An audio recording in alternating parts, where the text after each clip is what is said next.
Hello viewers, সবাইকে আমন্ত্রণ Waker footwear presents lifestyle 24-এ। জীবনযাপনের নানা খবর নিয়ে আপনাদের সাথে আছি আমি সূচনা হাসান। শারীরিক সুস্থতায় ডাবের পানিতে যারা ভরসা রাখেন, আয়োজনের শুরুতে তাদের জন্য সতর্কবাণী। কারণ পটাশিয়ামের ঘাটতি পূরণ সহ শরীরের নানা উপকারে আসা এই ডাবের পানিতেই যে আছে মৃত্যু ঝুঁকি। না জেনে বুঝে ডাবের পানি পানে যেসব বিপদ হতে পারে তার আদ্যমাত্র জানাবো একজন বিশেষজ্ঞের কাছে। কঠোর পরিশ্রম শেষে একটু প্রশান্তি পেতে কিংবা মনের উৎফুল্লতায় অনেকেই নিয়মিত পান করেন ডাবের পানি। খনিজ, অ্যান্টিঅক্সিডেন্ট সহ নানা গুণে ভরপুর সুস্বাদু এই পানি শরীরের জন্য বেশ দরকারি।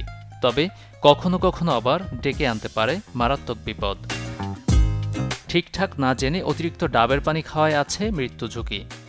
ডাবের পানি উপকারী হওয়া সত্ত্বেও কিছু বিশেষ পরিস্থিতিতে এটি কিডনি রোগীদের জন্য ক্ষতির কারণ হয়ে থাকে। যেমন বিশেষত কিডনি ফেলিওর বা ক্রনিক কিডনি ডিজিজের ক্ষেত্রে ডাবের পানির অতিরিক্ত পটাশিয়াম এটা বিপজ্জনক হয়ে পড়ে। কারণ উচ্চ পটাশিয়ামের স্তর হাইপার ক্যালিমিয়া সৃষ্টি করে, যেটা হার্টের উপর নেতিবাচক প্রভাব পড়ে এবং যার ফলে কিন্তু কার্ডিয়াক অ্যারেস্ট বা হার্ট অ্যাটাকের ঝুঁকি বাড়ায়। অ্যালার্জি, উচ্চ রক্তচাপ অথবা কিডনি রোগে ভুগছেন এমন ব্যক্তিরা কি একেবারেই পান করা বাদ দেবেন এই পানীয়? পুষ্টিবিদের মতে নির্ধারণ করতে হবে নির্দিষ্ট মাত্রা। স্বাস্থ্যবান মানুষরা কিন্তু প্রতিদিন নির্দিষ্ট পরিমাণে ডাবের পানি পান করলেও কিডনি জটিলতা ভুগছেন যারা, তাদের ক্ষেত্রে অবশ্যই পুষ্টিবিদের পরামর্শ অনুযায়ী ডাবের পানি নিয়ন্ত্রণ করা জরুরি। এছাড়াও উচ্চ পটাশিয়াম সমৃদ্ধ খাদ্য গ্রহণেও দূরে থাকার পরামর্শ দেওয়া হয়।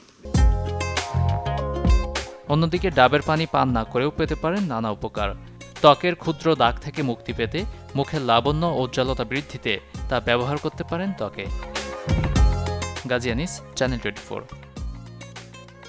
কনকনে শীতে হাত পা বরফের মতো ঠান্ডা হয়, লেপ কাঁথাতেও যা গরম করা অসম্ভব। এমন পরিস্থিতি থেকে মুক্তি পেতে কত কি না করি আমরা। দর্শক, আজ তাই জানাবো শীতে হাত পা ঠান্ডা হওয়া থেকে মুক্তির কিছু সহজ উপায়। শীতকালে ঠান্ডা থেকে বাঁচতে অনেকে পরিধান করেন থার্মাল জ্যাকেট, সোয়েটার কিংবা শাল। গরম কাপড় কনকনে ঠান্ডায় শরীর গরম করলেও হাত পা দুটোই হয়ে থাকে বরফের মতো ঠান্ডা। বিশেষ করে বয়স বাড়লে শীতকালে হাত পা ঠান্ডা হওয়ার সমস্যা বেশি দেখা যায়। শীতে হাত পা সহজে গরম হতে চায় না, কারণ ঠান্ডায় হাত ও পায়ের রক্তনালী সংকুচিত হয়ে যায়। এতে রক্ত প্রবাহে তৈরি হয় বাধা। হাত ও পা ঠান্ডা থেকে রক্ষা করতে পরতে পারেন পায়ে মোজা এবং হাতে গ্লাভস। এক্ষেত্রে উলের বোনা মোজা বা গ্লাভস পরলে ঠান্ডা থেকে মিলবে বেশি উপকার। এছাড়া ব্যবহার করতে পারেন হিটিং প্যাড, যা ঠান্ডায় দিবে গরমের অনুভূতি। হাত পা গরম রাখতে হাতের তালু এবং পায়ের আঙ্গুলে মালিশ করতে পারেন সর্ষের তেল বা নারকেল তেল। এতে রক্ত প্রবাহ যেমন বাড়বে তেমনি হাত ও পা থাকবে গরম। শরীরকে গরম রাখতে খাবারের অনেক ভূমিকা থাকে। এছাড়া শরীরে যদি আয়রনের ঘাটতি থাকে তাদের হাত ও পা ঠান্ডা থাকে বেশি। তাই শীতের মৌসুমে বেশি করে শীতকালীন সবজি ও আয়রন জাতীয় খাবার যুক্ত করতে হবে ডায়েট চার্টে। কনকনে ঠান্ডায় বেশিরভাগ মানুষই লেপ বা কম্বলে থাকতে পছন্দ করেন, যার কারণে শারীরিক পরিশ্রম কমে যায় অনেকটাই। এতে পায়ের পাতা ও হাতের তালু ঠান্ডা হয়ে থাকে। শরীর ও হাত পা গরম রাখতে করতে পারেন পরিশ্রম কিংবা করা যেতে পারে শারীরিক ব্যায়াম। শীতে অনেকে ঠান্ডার ভয়ে পানি পান করতে চান না। এতে শরীরে দেখা দেয় ডিহাইড্রেশন, ফলে হাত পা ঠান্ডা হওয়ার সম্ভাবনা থাকে বেশি।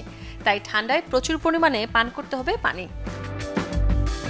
সূচনা হাসান, চ্যানেল 24। শীতের ঠান্ডা যতই বিড়ম্বনায় ফেলুক না কেন, পিঠাপুলির আয়োজনের কাছে যেন তা কিছুই না। গুড়, নারকেলের ভাপা, দুধ পুলি কিংবা নানা রকম ভর্তার সাথে চিতই পিঠার স্বাদে সময়টা কেটে যায় উৎসবের আমেজে। তবে এই শীতকালীন পিঠাপুলি আদৌ কি স্বাস্থ্যের জন্য উপকারী? জানাবো সেই গল্পটা।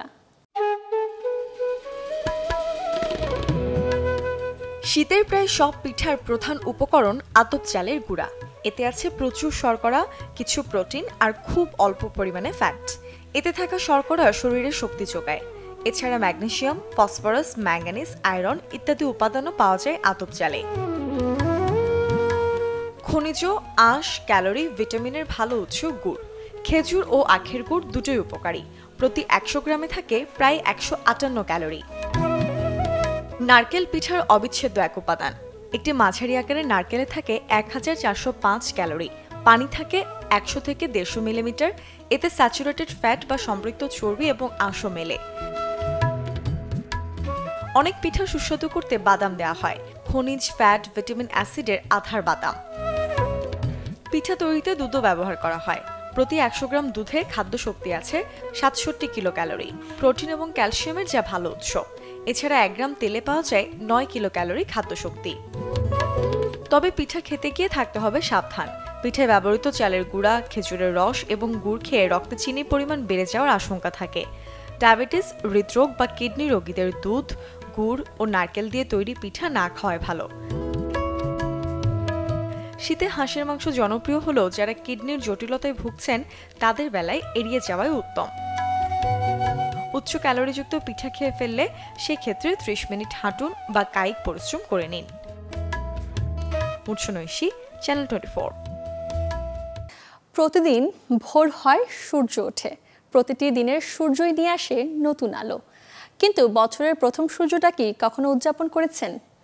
দর্শক, বিশ্বজুড়ে যখন 31 ডিসেম্বর রাত 12টায় পালিত হয় ইংরেজি নববর্ষ, তখন জাপানিজরা বছরের প্রথম দিনের প্রথম সূর্যকে স্বাগত জানিয়ে শুরু করে নতুন বছর।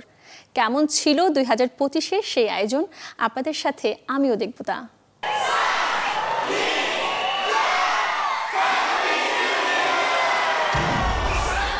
পৃথিবীর এ প্রান্ত থেকে ও প্রান্ত বেশ জমকালো আয়োজনে 1 জানুয়ারি সবাই বরণ করে নিয়েছে নতুন বছর 2025-কে।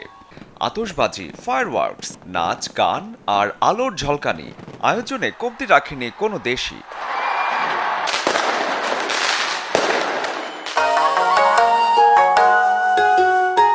এদিকে খানিকটা ব্যতিক্রম শান্তিপ্রিয় জাতি হিসেবে পরিচিত জাপানিজরা 2025 সালের প্রথম সূর্যকে বরণ করে স্বাগত জানিয়েছে ক্যালেন্ডারের নতুন সালকে। নতুন বছরের শুরুর দিনটি জাপানিজদের জন্য ভীষণ আনন্দের। দিনটায় খুব ভোরে সবাই একসাথে জড়ো হয় নতুন সূর্যকে এক নজর দেখতে। পাশাপাশি চলে বছরের প্রথম সূর্যকে ফ্রেমবন্দি করার ব্যস্ততা। গত বছর অনেক দুঃখের খবর ছিল, তাই আশা করি এই বছরটি এমন একটি বছর হবে যেখানে সবাই হাসির সাথে একটি উজ্জ্বল এবং প্রফুল্ল জীবন উপভোগ করতে পারবে।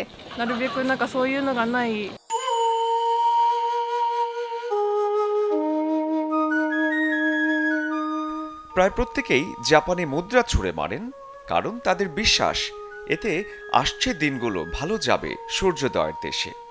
এই রীতি বহু পুরনো হলেও প্রতি বছর যেন নতুন হয়ে ফিরে আসে জাপানিজদের মাঝে। অবশ্য 2024-এর নববর্ষের দিনে ভূমিকম্প আর পরের দিন হানেদা বিমানবন্দরে বিমান দুর্ঘটনার কথাও স্মরণে ছিল টোকিওর মেইজি মন্দিরে উপস্থিত সবার। সূর্যোদয়ের দেশ বলেই হয়তো বছরের প্রথম সূর্য দারুণভাবে উকি দেয় জীবনকে আরও সহজ করে ফেলা জাপানের আকাশে। শরীফুল হক, চ্যানেল 24। আয়োজন শেষ করব, তবে এক নজরে দেখব শুক্র, শনি, রবিবার কোথায় কোন মার্কেট কিংবা শপিং জোন থাকছে বন্ধ।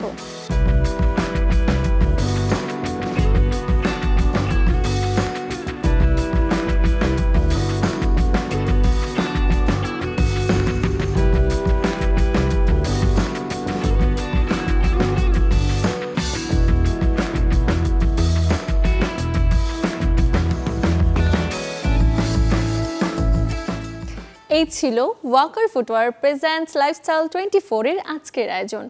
জীবনযাপনের নানা খবরের সাথে দেখা হবে আগামী রবিবার। সে পর্যন্ত সবাই ভালো থাকুন, সুস্থ থাকুন, অবশ্যই চোখ রাখুন চ্যানেল 24-এ।